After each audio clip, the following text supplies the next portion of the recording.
that it is a disease that has been around for decades. And now researchers in Southampton think they've found a new vaccine against whooping cough. Yeah, the next step is to test whether it's effective, but hundreds of volunteers are needed to take part in the trial. Alice, the Bee, has been to meet some who've already signed up. In 3 months' time, Georgia will be deliberately infected with whooping cough. I have some friends that have done clinical trials that said, just give it a go, it's a bit of extra cash.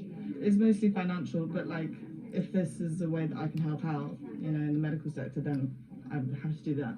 She graduated last year, and the £3,700 compensation has attracted her to a potentially life-changing study for people all over the world. It's not that much work, and it's just coming in for like 4 to 6 months. It's pretty easy. This Southampton trial is testing a new type of vaccine. It's delivered by a nasal spray. The old vaccines were injected. The idea of this vaccine is that it improves your immune response in your nose, so the place where we know that whooping cough gets in, and that because it improves the immune response there, it should protect against what we call colonisation, in other words, carrying the whooping cough bacteria without having symptoms. Tony here is suffering from the after effects of whooping cough, and he's about to become the subject of a new experimental shortcut cure. Before vaccines, whooping cough brought severe illness and death in young children and babies. It's estimated it still kills 160,000 people worldwide, many of them children. It's widely felt the current vaccine is becoming less effective and can be improved on.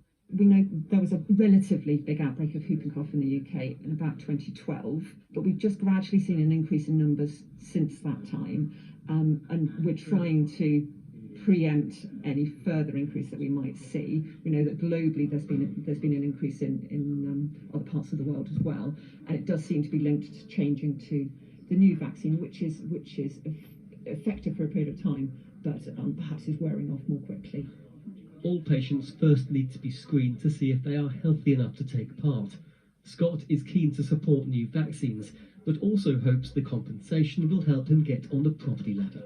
We've been trying to save for a few years with house and price climbing, then of course we have to save more. So while we are at an okay point, this is a nice sort of chunk of change to have on top of that deposit money. While around 60 people will take part, several hundred are needed to see if they're eligible. Many more people are being urged to come forward. All participants will have to attend several appointments and also stay in a hotel for 16 days where they will be carefully monitored. The trial will run until next April. It's hoped the results will make a big difference to the number of people who suffer worldwide.